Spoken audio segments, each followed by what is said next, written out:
Jerry, I think it's about time for you to start sprouting some tomatoes, right? I know you need just probably a couple more minutes, so I'm gonna give you a couple more minutes. But anytime, whenever you're ready to sprout tomatoes, I'll just be here. I'll just wait.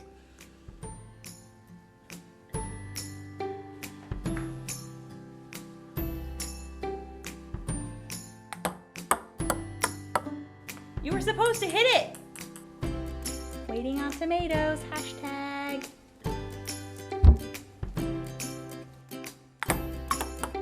You did it! Oh, but that means I lost.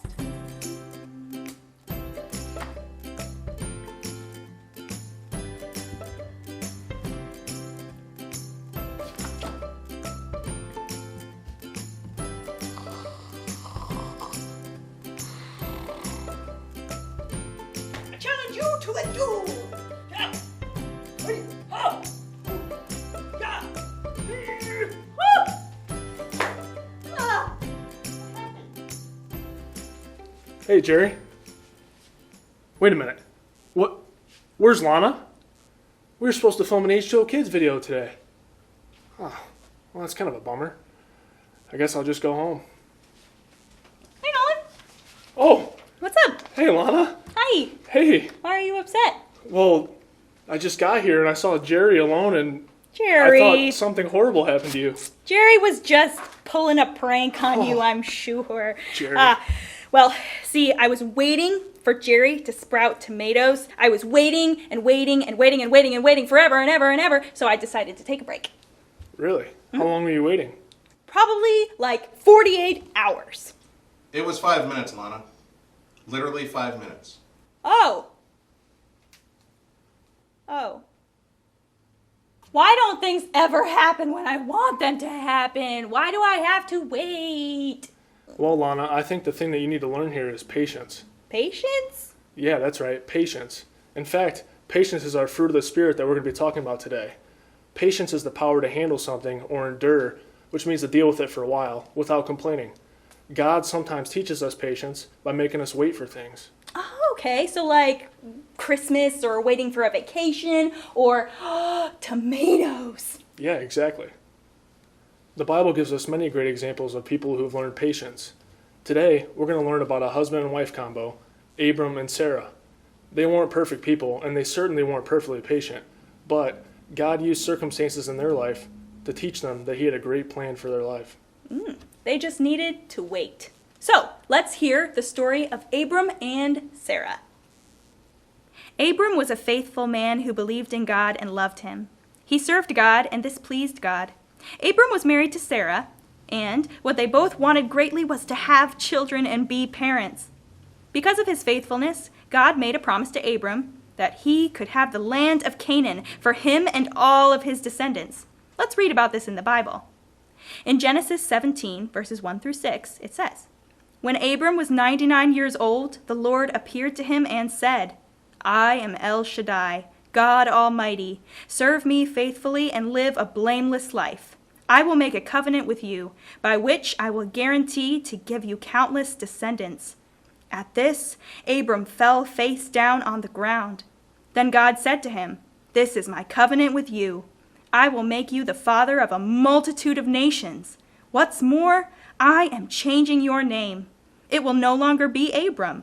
Instead, you will be called Abraham, for you will be the father of many nations. I will make you extremely fruitful. Your descendants will become many nations, and kings will be among them.'"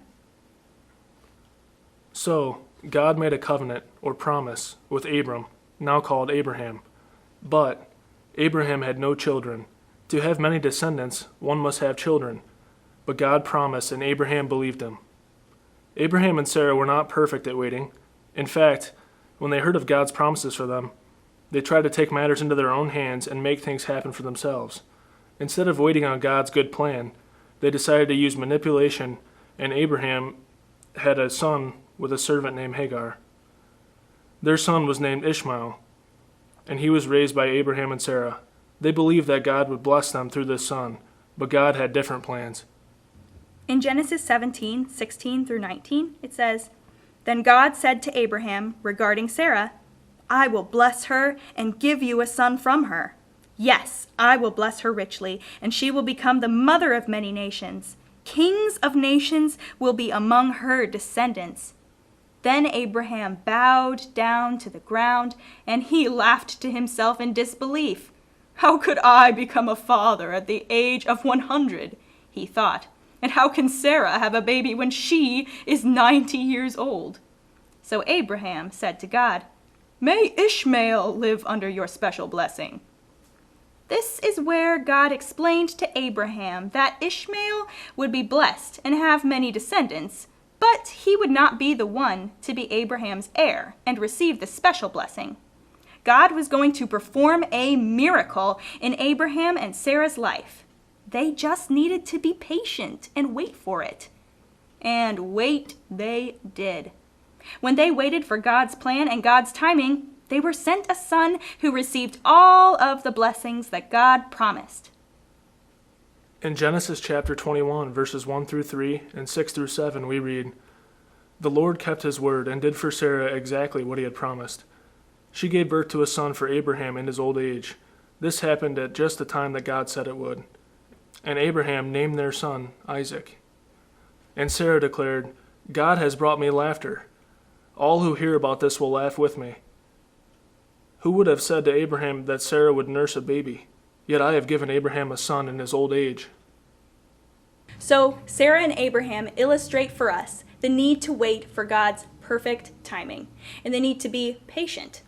Now, some of us, we might want to hurry and grow up or hurry and get to the next best thing, but God blesses us richly when we wait on his good timing. And often, his plan for our lives is so much better than the plans that we can come up with for ourselves. The Bible is full of stories about people who had to learn to be patient and wait for God's plan and his timing. You can learn about some of those in our challenges this week. Challenge number 1. Read the entire story of Sarah and Abraham in the book of Genesis. You can also read about the stories of Job and Noah for other biblical examples of people who had to be patient. Challenge number 2. Reflect on times that you needed to be patient. What were you being taught during that time? Did you learn anything? So, Lana, Yeah. do you think you can wait patiently for Jerry to do his thing and trust that God has perfect timing? Okay, yes, I think I can wait patiently for Jerry's tomatoes. Tomatoes! That makes me think of something. Nolan, there is a really cool movie called Curse of the Zombie Tomatoes, and it's coming out in 3 months, and I can't wait to see it. 3 months is a really long time. That's like 24 months in dog years. Oh my goodness, I don't think I can wait that long. 3 months? That's so long. Oh my goodness, I can't stand it. I can't stand it. I gotta be patient. Yes, patient. No, I can't. I can't be patient. Yes,